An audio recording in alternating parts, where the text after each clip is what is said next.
ಅನರೋಚಿ ಪರಿಪೂರಿತಾಂತರ್ಬಾಹ್ಯಾಂಡಕೋಶಂ ಹರಿತೋಪಲಾಭಂ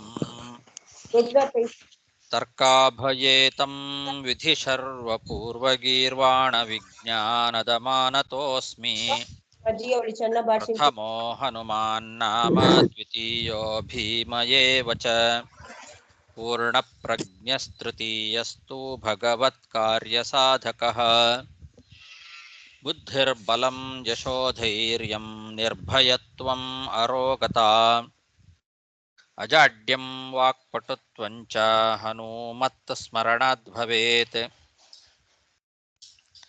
ಪೃಥ್ವೀಮಂಡಲಮಧ್ಯಸ್ಥಾಃ ಪೂರ್ಣಬೋಧಮತಾನುಗಾಃ ವೈಷ್ಣವಾ ವಿಷ್ಣುಹೃದಯಾಃ ತನ್ನಮಸ್ಯೆ ಗುರುನ್ ಮಮ ಜನ್ಮಾದ್ಯಸ್ಯ ಯತೋನ್ಮಯಾದಿತರತಶ್ಚಾರ್ಥೇಷ್ವಭಿಜ್ಞಸ್ವರಾಟ್ ತೇನೇ ಬ್ರಹ್ಮಹೃದಾಯ ಆದಿಕವಯೇ ಮುಖ್ಯಂತಿ ಯಂ ಸೂರಯಃ ತೇಜೋ ವಾರಿಮೃದಾಂ ಯಥಾ ವಿನಿಮಯೋ ಯತ್ರ ತ್ರಿಸರ್ಗೋ ಮೃಷಾ ಧಾಮ್ನಾ ಸ್ವೇನ ಸದಾ ನಿರಸ್ತಕುಹಕಂ ಸತ್ಯಂ ಪರಂ ಧೀಮಹಿ ಸೃಷ್ಟಿಸ್ಥಿತ್ಯಪ್ಯೇಹಾ ನಿಯತಿದೃಶಿತಮೋ ಬಂಧಮೋಕ್ಷಾಶ್ಚ ಯಸ್ಮಾದಸ್ಯ ಶ್ರೀ ಬ್ರಹ್ಮರುದ್ರ ಪ್ರಭೃತಿಸುರನರದ್ವೀಷಶತ್ರುತ್ಮಕಸ್ಯ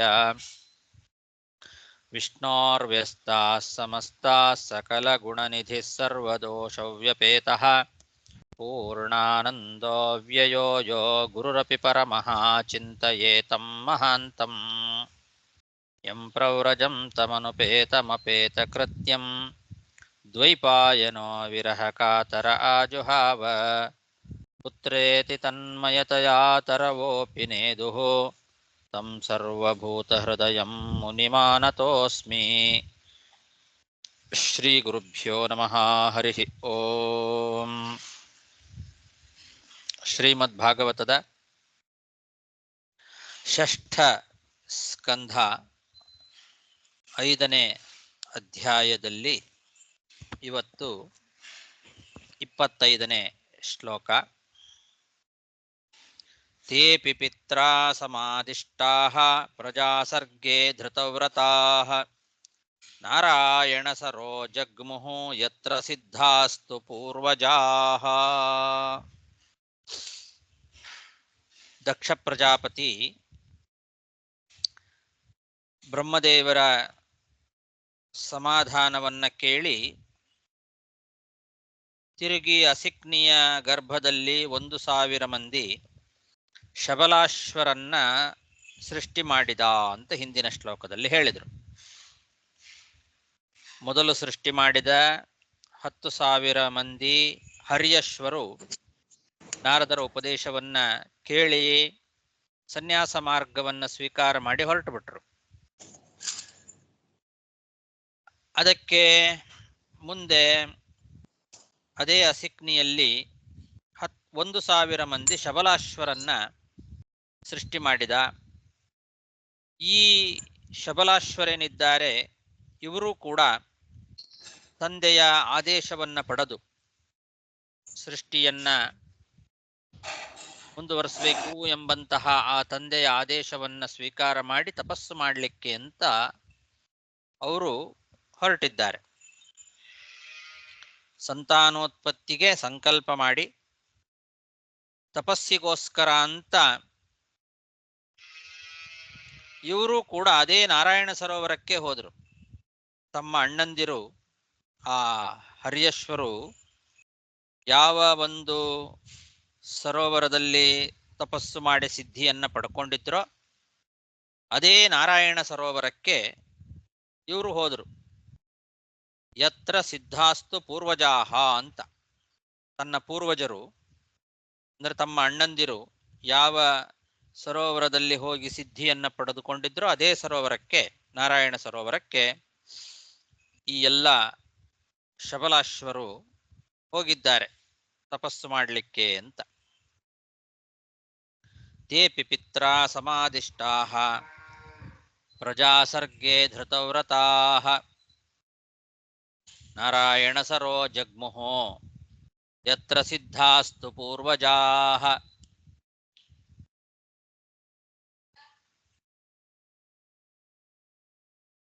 ತದುಪಸ್ಪರ್ಶನಾದೇವ ವಿನಿರ್ಧೂತಮಲಾಶಯಾಃ ಜಪಂತೋ ಬ್ರಹ್ಮ ಪರಮಂ ತೇ ಪುಸ್ತತ್ರ ಮಹತ್ತಪಃ. ಹಿಂದೆ ಹೇಳಿದಂತೆ ಇವರು ಕೂಡ ಆ ಸರೋವರದಲ್ಲಿ ಹೋಗಿ ಸ್ನಾನ ಮಾಡಿದ್ರಿಂದಲೇನೆ ಇವರ ಅಂತಃಕರಣದ ರಾಗದ್ವೇಷಾದಿಗಳೆಲ್ಲ ಕಳೆದು ಹೋಗಿದೆ. ವಿನಿರ್ಧೂತ ಮಲಾಶಯಾಹ ತದುಪಸ್ಪರ್ಶನಾದೇವ ಅಂತ ಇದು ಹಿಂದೆನೂ ಕೂಡ ಹೀಗೆ ಬಂದಿದೆ. ತದುಪಸ್ಪರ್ಶನಾದೇವ ವಿನಿರ್ಧೂತ ಮಲಾಶಯಾಹ ಅಂತ ಅವರಿಗೂ ಹಾಗೆ ಹೇಳಿದ್ರು. ಹರಿಯಶ್ವರು ಹೋಗಿ ತಪಸ್ಸು ಮಾಡಬೇಕು ಅಂತ ಹೋದಾಗಲೂ ಕೂಡ ಇದೇ ರೀತಿ ತದುಪಸ್ಪರ್ಶನಾದೇವ, ಅದನ್ನು ಅಲ್ಲಿ ಹೋಗಿ ಅವರು ಸ್ನಾನ ಮಾಡಿದ್ರಿಂದಲೇನೆ ಅವರ ಅಂತಃಕರಣದಲ್ಲಿರುವಂತಹ ರಾಗದ್ವೇಷಾದಿ ಮಲಗಳೆಲ್ಲ ಪರಿಹಾರ ಆಗಿದೆ. ಅಲ್ಲಿ ಉತ್ತಮವಾದ ಮಂತ್ರವನ್ನ ಜಪ ಮಾಡ್ತಾ ಭಾರಿ ದೊಡ್ಡ ತಪಸ್ಸನ್ನ ಆಚರಣೆ ಮಾಡಿದ್ರು ಇವರೆಲ್ಲ. ಬ್ರಹ್ಮ ಪರಮಂ ಅಂತ ಹೇಳಿದ್ದಾರೆ. ಉತ್ತಮವಾದ ಮಂತ್ರ, ಅದು ಯಾವ ಮಂತ್ರ ಅಂತ ಹೇಳಿಲ್ಲ. ಉತ್ತಮವಾದ ಮಂತ್ರವನ್ನ ಜಪ ಮಾಡಿ ದೊಡ್ಡ ತಪಸ್ಸನ್ನ ಆಚರಣೆ ಮಾಡಿದ್ದಾರೆ.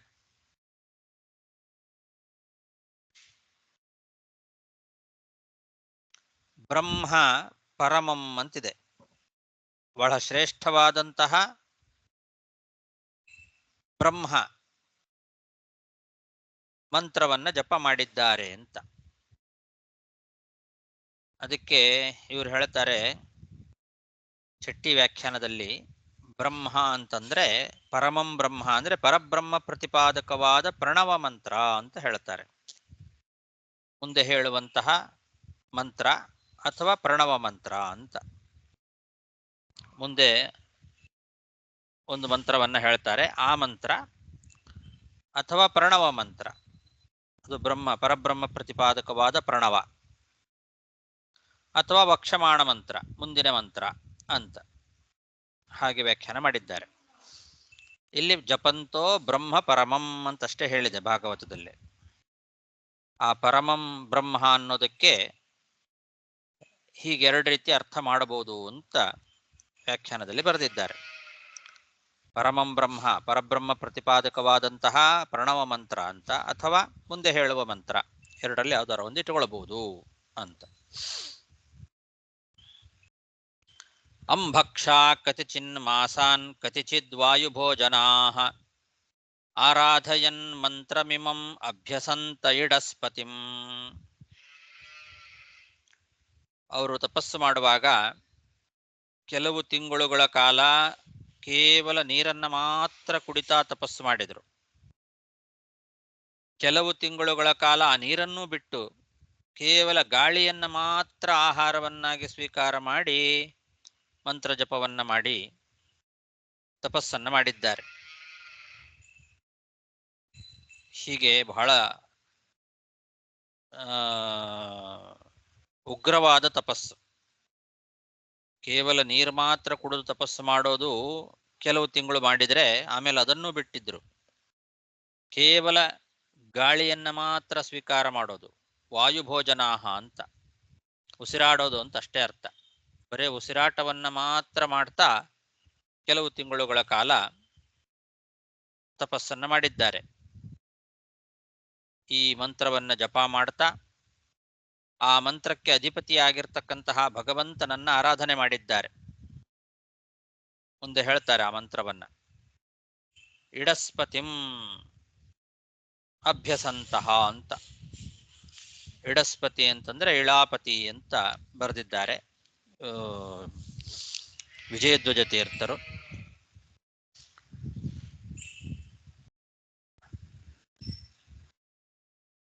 ಸತ್ಯಧರ್ಮ ತೀರ್ಥರು ಇಡಾ ವಾಚಿ ಅನ್ನೋ ವಿಶ್ವಕೋಶವನ್ನ ನಮಗೆ ಉದಾಹರಿಸಿ, ಇಡಾ ಅನ್ನೋದಕ್ಕೆ ವಾಕ್ ಅಂತ ಅರ್ಥ ಬರ್ತದೆ.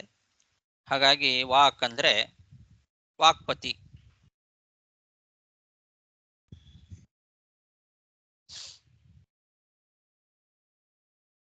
ವಾಕ್ಪತಿಯಾದಂತಹ ಭಗವಂತನನ್ನ ಅಂತ ಅರ್ಥ ಮಾಡಿದ್ದಾರೆ.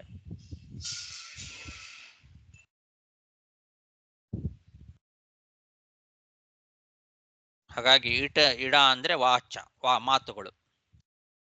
ಎಲ್ಲ ಮಾತುಗಳು ಅಂದರೆ ಮಂತ್ರಗಳು ಅಂತ ಅದನ್ನ ವ್ಯಾಖ್ಯಾನ ಮಾಡಿಕೊಂಡು ಚಟ್ಟಿ ವ್ಯಾಖ್ಯಾನದಲ್ಲಿ ಎಲ್ಲ ಮಾತುಗಳು ಅಂದರೆ ಎಲ್ಲ ಮಂತ್ರಗಳು, ಆ ಎಲ್ಲ ಮಂತ್ರಗಳಿಗೆ ಪತಿಯಾದ ಭಗವಂತನ ಆರಾಧನೆ ಮಾಡಿದರು ಅಂತ ಹೀಗೆ ಇಡಸ್ಪತಿಂ ಅನ್ನೋದಕ್ಕೆ ವ್ಯಾಖ್ಯಾನ ಮಾಡಿದ್ದಾರೆ. ಎಲ್ಲ ಮಂತ್ರಗಳಿಗೂ ಒಡೆಯನಾಗಿರ್ತಕ್ಕಂತಹ ಮಂತ್ರಾಧಿಪತಿಯಾದ ಭಗವಂತನ ಆರಾಧನೆ ಮಾಡಿದರು ಅಂತ ಒಟ್ಟು ಅಭಿಪ್ರಾಯ.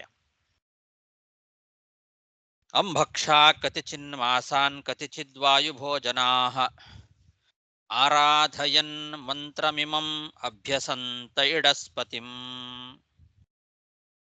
ಏನು ಮಂತ್ರ ಅದು, ಯಾವ ಮಂತ್ರದಿಂದ ಜಪ ಮಾಡಿದರು ಅನ್ನೋದನ್ನ ಹೇಳ್ತಾ ಇದ್ದಾರೆ. ಓಂ ನಮೋ ನಾರಾಯಣಾಯ ಪುರುಷಾಯ ಮಹಾತ್ಮನೆ ವಿಶುದ್ಧ ಸತ್ವಧಿಷ್ಣ್ಯಾಯ ಮಹಾಹಂಸಾಯ ಧೀಮಹಿ. ಇದು ಮಂತ್ರ.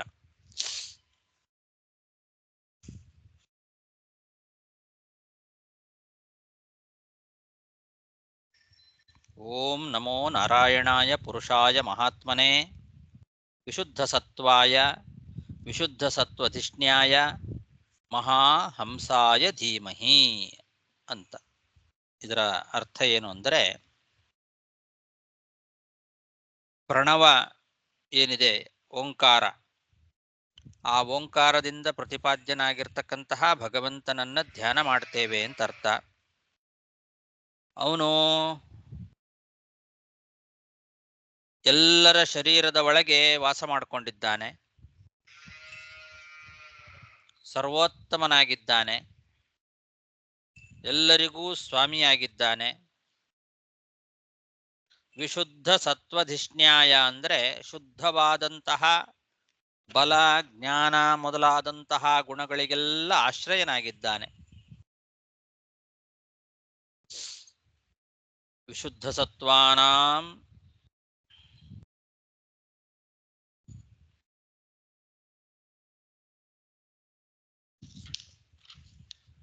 ವಿಶುದ್ಧ ಸತ್ವರು ಅಂತಂದ್ರೆ ಯಾವ ದೋಷಗಳು ಇಲ್ಲದೆ ಇರತಕ್ಕಂಥವರು ಬ್ರಹ್ಮಾದಿಗಳು, ಅವರೆಲ್ಲರಿಗೂ ಆಶ್ರಯನಾಗಿದ್ದಾನೆ ಅಂತ ಆ ರೀತಿಯೂ ಅರ್ಥ ಮಾಡಲಿಕ್ಕೆ ಬರ್ತದೆ. ವಿಶುದ್ಧ ಸತ್ವರಾದಂತಹ ಬ್ರಹ್ಮಾದಿಗಳೇನಿದ್ದಾರೆ ಅವರೆಲ್ಲರಿಗೂ ಒಡೆಯ. ಅವನು ಅತ್ಯಂತ ನಿರ್ಮಲ. ಹಂಸ ಅಂತಂದ್ರೆ ಯಾವ ದೋಷಗಳು ಅವನಲ್ಲಿ ಇಲ್ಲ, ಮಹಾಹಂಸ.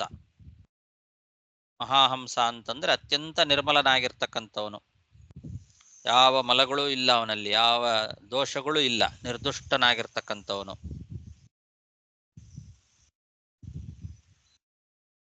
ಅಂತಹ ಓಂಕಾರ ಪ್ರತಿಪಾದ್ಯನಾದ ನಾರಾಯಣನನ್ನ ಧ್ಯಾನ ಮಾಡ್ತೇವೆ ಅಂತ ಅರ್ಥ.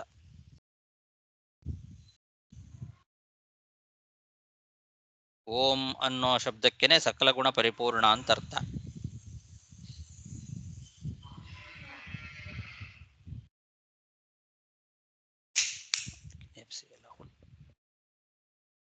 ಎಲ್ಲದಕ್ಕೂ ಹುಲ್ಲಾಕಂತ ಹೇಳು.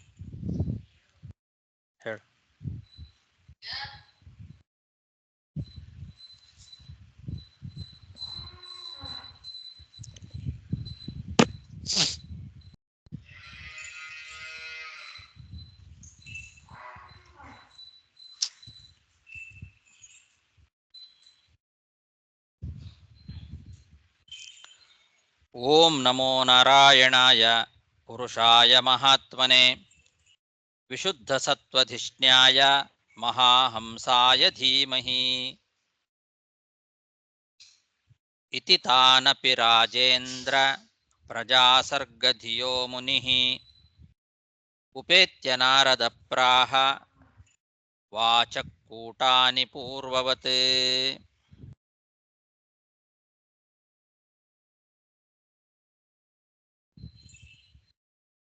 ಎಲೆ ರಾಜನೇ, ರಾಜೇಂದ್ರ, ಈ ರೀತಿ ಶಬಲಾಶ್ವರು ಬಹಳ ಘೋರವಾದ ತಪಸ್ಸನ್ನ ಮಾಡ್ತಾ ಇದ್ದಾರೆ. ಅವರು ತಪಸ್ಸು ಮಾಡಲಿಕ್ಕೆ ಹೊರಟಿದ್ದು ಕೂಡ ಇದೇ ಪ್ರಜಾ ಸೃಷ್ಟಿಯನ್ನ ಮಾಡಬೇಕು ಅಂತ. ಪ್ರಜಾ ಸೃಷ್ಟಿಯಲ್ಲಿ ಮನಸ್ಸನ್ನ ಇಟ್ಟು ತಪಸ್ಸನ್ನ ಮಾಡ್ತಾ ಇರ್ತಕ್ಕಂತಹ ಏನು ಶಬಲಾಶ್ವರಿದ್ದಾರೆ ಅವರನ್ನೂ ಕೂಡ ನಾರದರು ಬಂದು ಹಿಂದಿನಂತೆ ಆ ಒಗಟಿನ ಮಾತುಗಳನ್ನೆಲ್ಲ ಹೇಳಿ ಅವರಿಗೆ ಬೋಧನೆ ಮಾಡಿದರಂತೆ. ಈ ಹಿಂದೆ ಹರ್ಯಶ್ವರಿಗೆ ತಪಸ್ಸು ಮಾಡುವಾಗ ನಾರದರು ಬಂದು ಆ 10 ಒಗಟಿನ ಮಾತುಗಳನ್ನ ಹೇಳಿ ಅವರಿಗೆ ತತ್ವಜ್ಞಾನವನ್ನ ಉಂಟು ಮಾಡಿದ್ರಲ್ಲ, ಅದೇ ಥರ ಈಗ ಈ ಶಬಲಾಶ್ವರು ಏನು ತಪಸ್ಸು ಮಾಡ್ತಾ ಇದ್ದಾರೆ ಇವರಿಗೂ ಕೂಡ ನಾರದರು ಬಂದರು. ನಾರದರು ಬಂದು ಆ ಮಾತುಗಳನ್ನ ಕೂಟಾನಿ ವಾಚಃ, ಕೂಟಾನಿ ವಾಚಃ ಅಂತಂದ್ರೆ ಒಗಟಿನ ಮಾತುಗಳು, ಹಿಂದೆ ಹೇಳಿದಂತಹ 10 ರೀತಿಯಾದ ಒಗಟಿನ ಮಾತುಗಳು. ಅದೃಷ್ಟ್ವಾಂತಂ ಭುವಃ ಅಂತೆಲ್ಲ ಬಂತಲ್ಲ ಹಿಂದೆ. ಅದೃಷ್ಟ್ವಾಂತಂ ಭುವೋ ಯೂಯಂ ಬಾಲಿಶಾಬತ ಬಾಲಕಾಹ ಅಂತ ಮೊದಲನೇದ್ದು. ತಥೈಕ ಪುರುಷಂ ರಾಜ್ಯಂ ವಿಲಂ ಚಾದೃಷ್ಟ ನಿರ್ಗಮಂ ಬಹುರೂಪಾಂ ಸ್ತ್ರಿಯಂ ಚಾಪಿ ಪುಮಾಂಸಂ ಪುಂಶ್ಚಲೀಪತಿಂ ನದೀಂ ಉಭಯತೋ ವಾಹಾಂ ಪಂಚಪಂಚಾದ್ಭುತಂ ಗೃಹಂ ಕ್ವಚಿದ್ಧಂಸಂ ಚಿತ್ರಕಥಂ ಕ್ಷುರಾಂತಂ ಚ ಸ್ವಯಂ ಭ್ರಮಿಂ ಕಥಂ ಸ್ವಪಿತುರಾದೇಶಂ ಅವಿದ್ವಾಂಸೋ ವಿಪಶ್ಚಿತಃ ಅನುರೂಪಮವಿಜ್ಞಾಯ ಅಹೋ ಸರ್ಗಂ ಕರಿಷ್ಯಥ.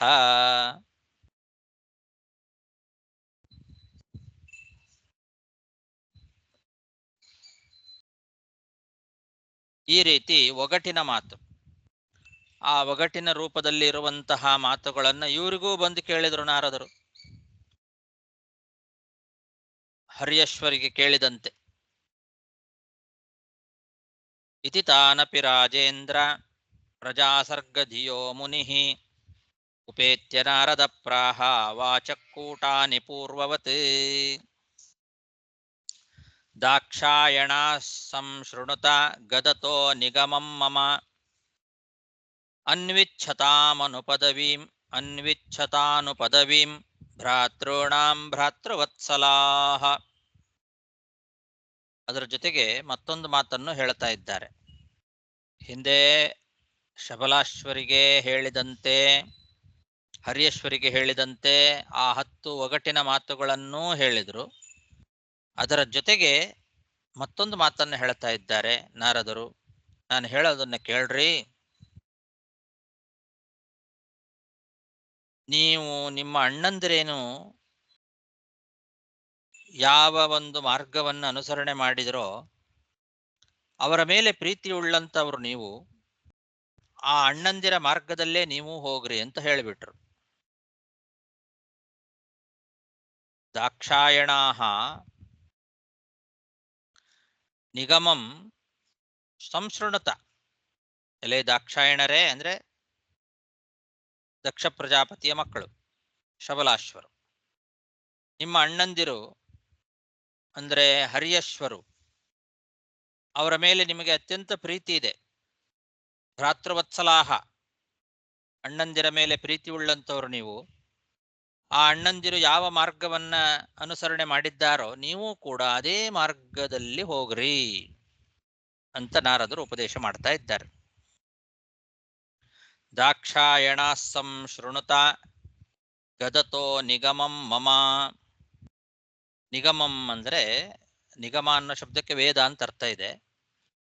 ಇಲ್ಲಿ ನನ್ನ ಮಾತನ್ನ ಕೇಳ್ರಿ ಅಂತ ಹೇಳ್ತಾ ಇದ್ದಾರೆ ನಾರದರು. ಅಂದ್ರೆ ನನ್ನ ಮಾತು ವೇದಕ್ಕೆ ಸದೃಶವಾದ ಮಾತು ಅಂತ ಅರ್ಥ. ಅದನ್ನ ಬೋಧನೆ ಮಾಡಲಿಕ್ಕೆ ನಿಗಮಂ ಅನ್ನೋ ಪದ ಬರೆದಿದ್ದಾರೆ. ನಾರದರು ಹೇಳುವ ಈ ಮಾತು ವೇದ ಸದೃಶವಾದ ಮಾತು ಅಂತ. ಆದ್ರಿಂದ ನಿಗಮಂ ವೇದ ಸದೃಶಂ ಅಂತ, ವೇದಕ್ಕೆ ಸದೃಶವಾದಂತಹ ಮಾತು, ಇದನ್ನ ಕೇಳ್ರಿ. ಅನ್ವಿಚ್ಛತಾನುಪದವೀಂ ಭ್ರಾತॄಣಾಂ ಭ್ರಾತೃವತ್ಸಲಾಹ. ಭ್ರಾತॄಣಾಂ ಪ್ರಾಯಣಂ ಭ್ರಾತಾಃ ಯೋನು ತಿಷ್ಠತಿ ಧರ್ಮವಿತ್ ಸಪುಣ್ಯಬಂಧು ಪುರುಷೋ ಮರುದ್ಭಿಃ ಸಹ ಮೋದತೆ. ಅಣ್ಣ ಅಣ್ಣಂದಿರು ಅಂತಂದ್ರೆ ತಂದೆಗೆ ಸಮಾನ. ಜ್ಯೇಷ್ಠೋ ಭ್ರಾತ ಪಿತೃ ಸಮಃ ಅಂತ ಮಾತಿದೆ. ಆ ಅಣ್ಣಂದಿರು ಹೋದ ಮಾರ್ಗದಲ್ಲಿ ನೀವು ನಡೆದರೆ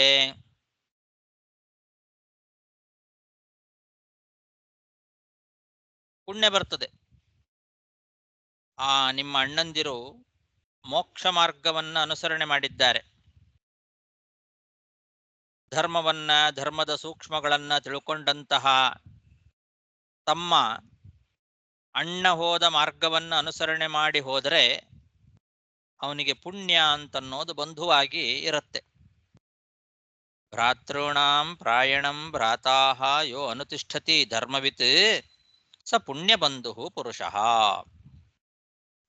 ಅಂದ್ರೆ ಮೋಕ್ಷ ಮಾರ್ಗವನ್ನ ಅನುಸರಣೆ ಮಾಡಿರುವಂತಹ ಅಣ್ಣಂದಿರ ಮಾರ್ಗವನ್ನ ಧರ್ಮಜ್ಞನಾದಂತಹ ತಮ್ಮ ಪರಿಪಾಲನೆ ಮಾಡಿದರೆ ಅವನಿಗೆ ಪುಣ್ಯವೇ ಬಂಧು ಆಗಿರ್ತದೆ ಅಂತ ಅರ್ಥ. ಪುಣ್ಯ ಬಂಧು ಆಗ್ತಾನ ಅವನು. ಅಂದ್ರೆ ಅಣ್ಣನ ಮಾರ್ಗವನ್ನ ಅನುಸರಣೆ ಮಾಡಿದ ತಮ್ಮನಿಗೆ ಒಳ್ಳೆ ಪುಣ್ಯ ಬರುತ್ತೆ. ಆ ಪುಣ್ಯ ಅಂತನ್ನೋದು ಅವನಿಗೆ ಬಂಧುವಾಗಿ ಯಾವಾಗಲೂ ಅವನನ್ನ ಕಾಪಾಡ್ತದೆ. ಎಂಥ ಅಣ್ಣ? ಮೋಕ್ಷ ಮಾರ್ಗವನ್ನ ಅನುಸರಿಸಿರುವಂತಹ ಅಣ್ಣನ ಮಾರ್ಗವನ್ನ ತಮ್ಮನಾದವನು ಕೂಡ ಅನುಸರಣೆ ಮಾಡಬೇಕು. ಧರ್ಮಜ್ಞನಾದಂಥವನು, ಧರ್ಮವಿತ್ ಅಂತ ಹೇಳಿದ್ದಾರೆ. ಧರ್ಮವಿತ್ ತಮ್ಮ, ಧರ್ಮವನ್ನ ತಿಳಿದಂತಹ ತಮ್ಮ ಮೋಕ್ಷ ಮಾರ್ಗದಲ್ಲಿ ಹೋದಂತಹ ಅಣ್ಣಂದಿರ ಮಾರ್ಗವನ್ನ ತಾನೂ ಕೂಡ ಅನುಸರಣೆ ಮಾಡಿ ಹೋದರೆ ಸಹ ಪುಣ್ಯ ಬಂಧು ಪುರುಷಃ ಭವತಿ. ಒಳ್ಳೆ ಪುಣ್ಯ ಬಂಧುವಾದ ಪುರುಷನಾಗ್ತಾನೆ. ಅಷ್ಟೇ ಅಲ್ಲ, ಮರುದ್ವಿಹಿ ಸಹ ಮೋದತೆ. ಮುಂದೆ ಅವನು ದೇವತೆಗಳ ಜೊತೆಯಲ್ಲಿ ವಾಸ ಮಾಡ್ತಾನೆ, ಸುಖವಾಗಿ ವಾಸ ಮಾಡ್ತಾನೆ ದೇವತೆಗಳ ಜೊತೆಯಲ್ಲೇ. ಮರುದ್ವಿಹಿ ಅಂದ್ರೆ ದೇವತೆಗಳು ಅಂತ ಅರ್ಥ. ಆ ಮರುದ್ವಿಹಿ ದೇವತೆಗಳ ಜೊತೆಯಲ್ಲಿ ಸುಖವಾಗಿ ವಾಸ ಮಾಡ್ತಾನೆ. ಮರುತ್ತನ್ನ ಶಬ್ದಕ್ಕೆ 49 ಜನ ಮರುತ್ತುಗಳಿಗೂ ಮರುತ್ತುಗಳು ಅಂತ ಕರೀತಾರೆ. ಅದು ಪ್ರತ್ಯೇಕವಾಗಿ ಮರುತ್ತುಗಳನ್ನು ಹೇಳುವಂತಹ ಒಂದು ಶಬ್ದ.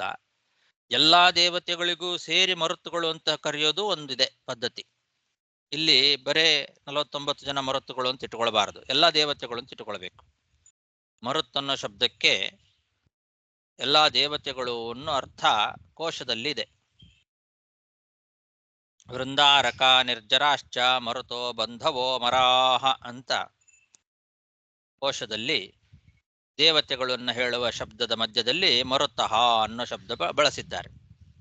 ಹಾಗಾಗಿ ದೇವತೆಗಳನ್ನ ಹೇಳುವ ಒಂದು ಪರ್ಯಾಯ ಪದ ಮರುತ್ತನ್ನೋ ಶಬ್ದ.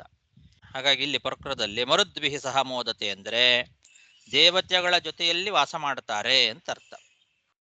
ಅಣ್ಣನ ದಾರಿಯನ್ನ ಹಿಡಿದ್ರೆ ತಮ್ಮನಾದವನು ತಾನು ಪುಣ್ಯಬಂಧುವಾಗಿ ದೇವತೆಗಳ ಜೊತೆಯಲ್ಲಿ ವಾಸ ಮಾಡ್ತಾನೆ. ಹಾಗಾಗಿ ನೀವು ನಿಮ್ಮ ಅಣ್ಣಂದಿರು ಹೋದ ಮಾರ್ಗದಲ್ಲೇ ನೀವು ಕೂಡ ಹೋಗ್ರಿ.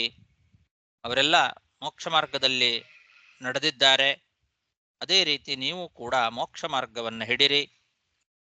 ಮೋಕ್ಷದ ದಾರಿಯಲ್ಲಿ ನಿಮ್ಮ ಅಣ್ಣಂದಿರು ಹೋದ ಮಾರ್ಗದಲ್ಲೇ ನೀವು ಕೂಡ ಹೋಗ್ರಿ, ಒಳ್ಳೆ ಪುಣ್ಯವಂತರಾಗ್ತೀರಿ, ದೇವತೆಗಳ ಜೊತೆಯಲ್ಲಿ ವಾಸ ಮಾಡ್ತೀರಿ ಅಂತ ನಾರದರು ಉಪದೇಶ ಮಾಡಿದ್ದಾರೆ ಶಬಲಾಶ್ವರಿಗೆ. ಭ್ರಾತॄಣಾಂ ಪ್ರಾಯಣಂ ಭ್ರಾತಾ ಯೋನು ತಿಷ್ಠತಿ ಧರ್ಮವಿತ್ ಸ ಪುಣ್ಯಬಂಧು ಪುರುಷೋ ಮರುದ್ಭಿಃ ಸಹ ಮೋದತೆ.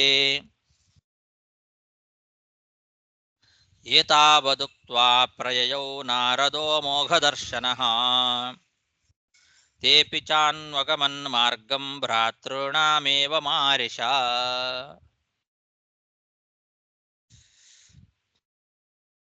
ನಾರದರು ಇಷ್ಟು ಹೇಳಿ ಹೊರಟೋಗ್ಬಿಟ್ರು. ಹರಿಯೇಶ್ವರ ತಪಸ್ಸು ಮಾಡ್ತಾ ಇದ್ದಾರೆ. ಅವರಿಗೆ ಈ ರೀತಿ ನಾರದರು ಬಂದು ಉಪದೇಶ ಮಾಡಿ ಹೊರಟು ಬಿಟ್ರಂತೆ. ಅವರು ನಾರದರಿಗೆ ಹೇಳುವಾಗ ಅಮೋಘ ದರ್ಶನ ಅಂತ ಒಂದು ವಿಶೇಷಣ ಕೊಟ್ಟಿದ್ದಾರೆ.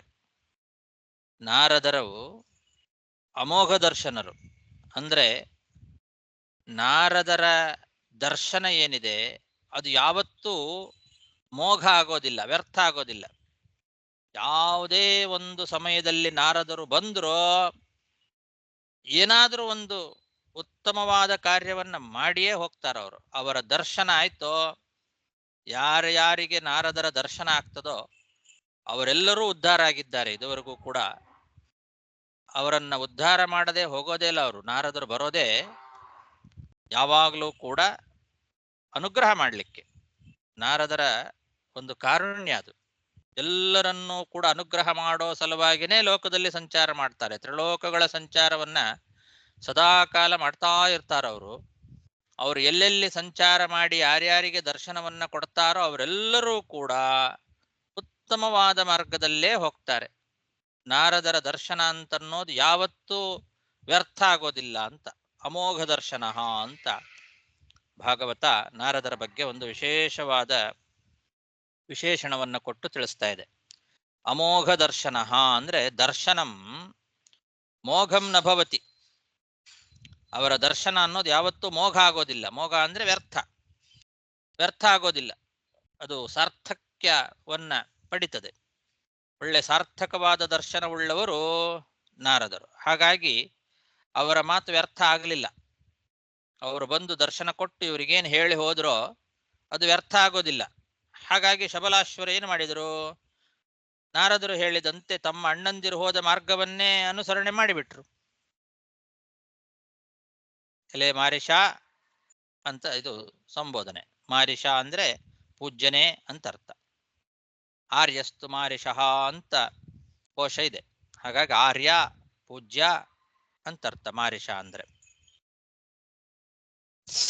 ಏತದುಕ್ತ್ವಾ ಪ್ರಯಯೌ ನಾರದೋ ಮೋಘದರ್ಶನಃ ತೇಪಿ ಚಾನ್ವಗಮನ್ ಮಾರ್ಗಂ ಭ್ರಾತॄಣಾಮೇವ ಮಾರಿಷ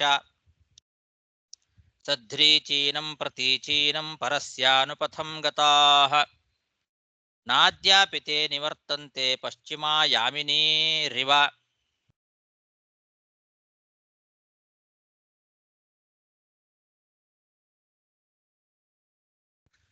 ಈ ರೀತಿ ಶಬಲಾಶ್ವರು ನಾರದರ ಉಪದೇಶವನ್ನ ಪಡೆದು ತಪಸ್ಸು ಮಾಡ್ತಾ ಅವರೇನು ಹೋದ್ರಲ್ಲ, ಅಣ್ಣಂದಿರ ಮಾರ್ಗವನ್ನು ಅನುಸರಣೆ ಮಾಡಿ ಅವರು ನಿವೃತ್ತಿ ಮಾರ್ಗವನ್ನು ಹಿಡಿದಿದ್ದಾರೆ. ಅವರಿಗೆ ಪ್ರವೃತ್ತಿ ಮಾರ್ಗ ಬೇಡ ಅಂತ ಅನಿಸ್ತು. ಅವರು ಕೂಡ ತಮ್ಮ ಅಣ್ಣಂದಿರಂತೆ ನಿವೃತ್ತಿ ಮಾರ್ಗದಲ್ಲಿ ಹೋಗಿದ್ದಾರೆ. ಭಗವಂತನ ಹತ್ತಿರ ಕರೆದುಕೊಂಡು ಹೋಗುವ ಮಾರ್ಗ ಅದು. ಒಳ್ಳೆ ಉತ್ತಮವಾದ ಮಾರ್ಗ. ಸಧ್ರೀಚೀನಂ ಪ್ರತೀಚೀನಂ ಪರಸ್ಯ ಅನುಪಥಂ ಗತಾಃ. ಒಳ್ಳೆ ಸುಂದರವಾದ ಮಾರ್ಗ. ಒಳಗಿನ ಕಣ್ಣಿಗೆ ಮಾತ್ರ ತೋರುವಂತಹ ಮಾರ್ಗ ಅಂತ. ಹೊರಗಿನ ಕಣ್ಣಿಗೆ ಕಾಣಿಸೋದಿಲ್ಲ ಅದು. ಒಳಗಿನ ಕಣ್ಣಿಗೆ ಮಾತ್ರ ತೋರುವಂತಹ ಮಾರ್ಗ.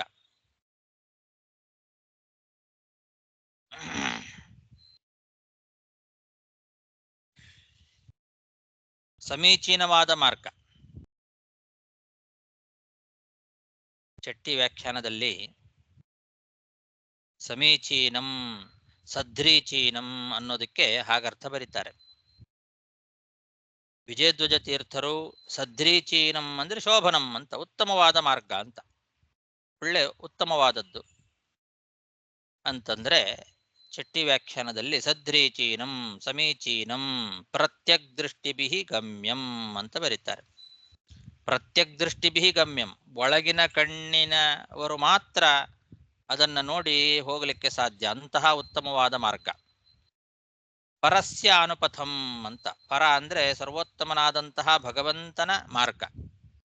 ಆ ಭಗವಂತನ ಹತ್ತಿರ ಕರೆದುಕೊಂಡು ಹೋಗುವಂತಹ ಮಾರ್ಗ ಅಂದ್ರೆ ಅದು ನಿವೃತ್ತಿ ಮಾರ್ಗ. ಅಂತಹ ನಿವೃತ್ತಿ ಮಾರ್ಗವನ್ನ ಅನುಸರಣೆ ಮಾಡಿ ಹೋದವರು ಇವತ್ತಿಗೂ ಕೂಡ ಹಿಂತಿರುಗಿ ಬಂದಿಲ್ಲ. ಅವರು ಆವಾಗ ಆ ನಿವೃತ್ತಿ ಮಾರ್ಗವನ್ನು ಅನುಸರಣೆ ಮಾಡಿ ನಾರದರ ಉಪದೇಶದಿಂದ ಹೋದವರು ಮತ್ತೆ ಹಿಂತಿರುಗಿ ಯಾವತ್ತೂ ಕೂಡ ಪ್ರವೃತ್ತಿ ಮಾರ್ಗಕ್ಕೆ ಬರಲೇ ಇಲ್ಲ ಅಂತೆ. ಯಾಮಿನೀಹಿ ಇವ ಅಂತ, ಕಳೆದು ಹೋದ ರಾತ್ರಿಗಳಂತೆ ಅಂತ ದೃಷ್ಟಾಂತ ಕೊಡ್ತಾರೆ. ಕಳೆದು ಹೋದ ರಾತ್ರಿ ಮತ್ತೆ ಹಿಂತಿರುಗಿ ಬರೋದಿಲ್ಲ. ಕಳೆದದ್ದು ಕಳೆದದ್ದೇ. ಎಷ್ಟೋ ರಾತ್ರಿಗಳನ್ನು ನಾವು ಕಳೆದು ಬಿಟ್ಟಿದ್ದೇವೆ. ಈಗ ಆ ಕಳೆದು ಹೋದ ರಾತ್ರಿಗಳು ಮತ್ತೆ ಹಿಂತಿರುಗಿ ಬರಲಿಕ್ಕೆ ಸಾಧ್ಯ ಇಲ್ಲ. ಹೇಗೋ ಹಾಗೆ ಇವರು ಆ ನಿವೃತ್ತಿ ಮಾರ್ಗವನ್ನ ಅನುಸರಣೆ ಮಾಡಿ ಹೋದವರು ಮತ್ತೆ ಹಿಂತಿರುಗಿ ಯಾವತ್ತೂ ಕೂಡ ಪ್ರವೃತ್ತಿ ಮಾರ್ಗಕ್ಕೆ ಬರಲೇ ಇಲ್ಲ. ಆ ರೀತಿ ನಿವೃತ್ತಿ ಮಾರ್ಗವನ್ನು ಅನುಸರಣೆ ಮಾಡಿ ಹೋಗಿದ್ದಾರೆ ಶಬಲಾಶ್ವರು. ಸಧ್ರೀಚೀನಂ ಸಮೀಚೀನಂ ಪರಸ್ಯಾನುಪಥಂ ಗತಾಃ ನಾದ್ಯಾಪಿತೆ ನಿವರ್ತಂತೆ ಪಶ್ಚಿಮಾ ಯಾಮಿನೀರಿವ ಏತಸ್ಮಿನ್ ಕಾಲ ಉತ್ಪಾತಾನ್ ಬಹೂನ್ ಪಶ್ಯನ್ ಪ್ರಜಾಪತಿಃ ಪೂರ್ವವನ್ನಾರದ ಕೃತಂ ಪುತ್ರನಾಶಮಥಾಶೃಣೋತ್. ಈ ಕಡೆಗೆ ಏನಾಯ್ತು ಅಂದ್ರೆ ದಕ್ಷ ಪ್ರಜಾಪತಿ ಮತ್ತೆ ಚಿಂತೆಗೆ ಒಳಗಾದ. ಏನಿದು, ನಾನು ಪ್ರಜಾಭಿವೃದ್ಧಿ ಆಗಬೇಕು ಅಂತ ಮಕ್ಕಳನ್ನ ಸೃಷ್ಟಿ ಮಾಡಿ ತಪಸ್ಸಿಗೆ ಕಳಿಸಿದ್ರೆ ಈ ನಾರದರು ಬಂದು ಅವ್ರನ್ನೆಲ್ಲ ಉಪದೇಶದಿಂದ ಅವರು ನಿವೃತ್ತಿ ಮಾರ್ಗದಲ್ಲಿ ಕಳಿಸ್ತಾ ಇದ್ದಾರಲ್ಲ, ಯಾಕೆ ಹೀಗೆ ಪ್ರತಿ ಸಮಯದಲ್ಲೂ ಉತ್ಪಾತಗಳು ನನಗೆ ಕಾಣಿಸ್ತಾ ಇದೆ ಅಂತ. ಏತಸ್ಮಿನ್ ಕಾಲೇ ಉತ್ಪಾತಾನ್ ಬಹೂನ್ ಪಶ್ಯನ್, ಬಹಳ ವಿಘ್ನಗಳು ಕಾಣಿಸ್ತಾ ಇದೆ. ತನ್ನ ಸಂಕಲ್ಪಕ್ಕೆ ಅನೇಕ ವಿರೋಧಗಳು, ವಿಘ್ನಗಳು ಬರ್ತಾ ಇದೆ. ಮೇಲಿಂದ ಮೇಲೆ ವಿಘ್ನಗಳು ಬರ್ತಾ ಇದೆ ಅಲ್ಲ. ಈ ಕಾಲದಲ್ಲಿ ಬಂದಂತಹ ಉತ್ಪಾತಗಳನ್ನ ನೋಡಿ ಆ ನಾರದರು ಉಪದೇಶ ಮಾಡಿ ಮಕ್ಕಳನ್ನ ನಾಶ ಮಾಡಿದ್ದನ್ನ ನೋಡಿ ಹಿಂದೆ ಹೇಳಿದಂತೆನೆ ಇಟ್ಟುಕೊಳ್ಬೇಕಿಲ್ಲಿ. ಪುತ್ರನಾಶ ಮಥಾಶೃಣೋತ್ ಅಂತ. ಪುತ್ರ ನಾಶ, ತನ್ನ ಪುತ್ರರು ನಾಶ ಆಗಿಬಿಟ್ರಲ್ಲ ಅಂತ. ನಾಶ ಅಂತ ಅನ್ನೋ ಶಬ್ದಕ್ಕೆ ನನ್ನನ್ನ ಬಿಟ್ಟು ದೂರ ಹೋದರು ಅಂತ ಹಿಂದೆ ಹೇಳಿದಂತೆ ನಶ ಅದರ್ಶನೆ ಅಂತ. ನನ್ನ ಮನಸ್ಸಿನ ಅಭಿಪ್ರಾಯಕ್ಕೆ ವಿರುದ್ಧವಾದ ರೀತಿಯಲ್ಲಿ ಹೋಗಿಬಿಟ್ರು, ನನಗೆ ಸಿಗಲಿಲ್ಲ ಅಂತ. ನಾಶ ಅಂದ್ರೆ ನಶ ಅದರ್ಶನ, ನನ್ನ ಅಭಿಪ್ರಾಯ ಅವರಿಗೆ ಸಿಗಲಿಲ್ಲ, ನನ್ನ ಅಭಿಪ್ರಾಯದಂತೆ ಅವರು ನಡ್ಕೊಳ್ಳಿಲ್ಲ, ನನಗೆ ಅವರು ಸಿಗದಂತೆ ಆಗಿಬಿಟ್ರು ಅಂತರ್ಥ. ಈ ರೀತಿ ಹಿಂದಿನಂತೆಯೇ ನಾರದರು ಮಾಡಿ ನನ್ನ ಮಕ್ಕಳನ್ನ ನಾಶ ಮಾಡಿದರು ಅನ್ನೋ ವಿಷಯವನ್ನ ಕೇಳಿಸ್ಕೊಂಡ್ರು ದಕ್ಷ ಪ್ರಜಾಪತಿಗಳು. ಏತಸ್ಮಿನ್ ಕಾಲ ಉತ್ಪಾತಾನ್ ಬಹೂನ್ ಪಶ್ಯನ್ ಪ್ರಜಾಪತಿಃ ಪೂರ್ವವನ್ನಾರದ ಕೃತಂ ಪುತ್ರನಾಶಮಥಾಶೃಣೋತ್.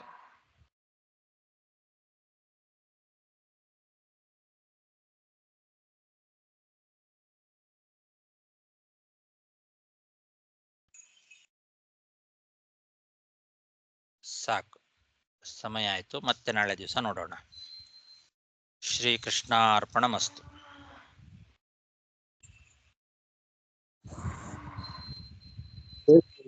ಧನ್ಯವಾದಗಳು ಆಚಾರ್ಯರೇ. ಉಪಾಸೃಣೋತ್ ಅಂತ ಇದಲ್ಲ ಅಲ್ಲಿ ಉಪಾಸೃಣೋತ್ ಅಷ್ಟೇ ಇದೆ. ಹೌದು, ಕೇಳಿದ ಅಂತ ಅರ್ಥ. ನೀವು ಅಪಾಸೃಣೋತ್ ಅಂತ ಹೇಳಿ ಅದಕ್ಕೆ ಡೌಟ್ ಬಂತು. ಪುತ್ರನಾಶ ಮಥಾಶೃಣೋತ್ ಅಂತ ಹೇಳಿದೆ ನಾನು. ಉಪಾಶೃಣೋತ್ ಅಂತ ಒಂದು ಪಾಠ ಇದೆ, ಅಥಾಶೃಣೋತ್ ಅಂತ ನಾನು ಹೇಳಿದ್ದು ಅಥಾಶೃಣೋತ್. ಓ ಅಥಾಶೃಣೋತ. ಹೌದು, ಪುತ್ರನಾಶ ಮಥಾಶೃಣೋತ್ ಅಂತ ಹೇಳಿದೆ ನಾನು. ಪುತ್ರನಾಶಂ ಅಥ ಅಶೃಣೋತ್ ಅಂತ. ಅಥ ಅಲ್ಲಿ ನಿಮ್ಮ ಪುಸ್ತಕದಲ್ಲಿ ಪುತ್ರನಾಶಂ ಉಪಾಶೃಣೋತ್ ಅಂತಿದೆ. ಹೌದು ಹೌದು. ಉಪ ಅನ್ನೋದು ಉಪಸರ್ಗ, ಉಪಾಶೃಣೋತ್ ಅಂತ ಒಂದೇ ಪದ. ಇಲ್ಲಿ ಅಥ ಮತ್ತು ಅಶೃಣೋತ್ ಅಂತ ಎರಡು ಪದಗಳು.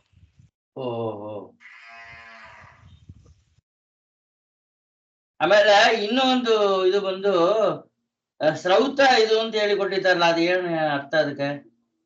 ಎಲ್ಲಿದೆ? ನಡ್ಕೊಂತ ನೋಡಿದೆ ಹಂಗೆ. ಯಾವ ಶ್ಲೋಕ? ಶ್ರೌತ ಇದು 28. ಆಚಾರ್ಯ ಮಹಾಹಂಸಾಯ ಬಹು ನಿರ್ಮಲಾಯ ಧೀಮಹಿ ಇತಿ ಶ್ರೌತ ಪದಾನುವಾದ ಕೊಟ್ಟಿದ್ದಾರೆ. ಸತ್ಯಧರ್ಮ ತೀರ್ಥರು ಶ್ರೌತ ಪದ ಅನುವಾದ ಅಂದ್ರೆ ಶ್ರುತಿಯಲ್ಲಿ ಹೇಳಿದ ಪದವನ್ನೇ ಹಾಗೆ ಅನುವಾದ ಮಾಡಿದ್ದಾರೆ ಅಂತ. ಓ ಶ್ರುತಿಯಲ್ಲಿ ಹೇಳಿದ್ದು. ಆಯ್ತು ಆಯ್ತು, ಧನ್ಯವಾದಗಳು. ಧೀಮಹಿ ಅಂತ ಅನ್ನೋದು ವೇದದಲ್ಲಿ ಬಂದಂತಹ ಪದ. ಹಾ ಆ ಆಯ್ತು. ವೇದದಲ್ಲಿ ಬಂದಂತಹ ಪದವನ್ನ, ಶ್ರುತಿಯಲ್ಲಿ ಹೇಳಿದ ಪದವನ್ನ ಹಾಗೆ ಅನುವಾದ ಮಾಡಿದ್ದಾರೆ. ಹಾ ಸರಿ ಸರಿ, ಆಯ್ತು, ಧನ್ಯವಾದ.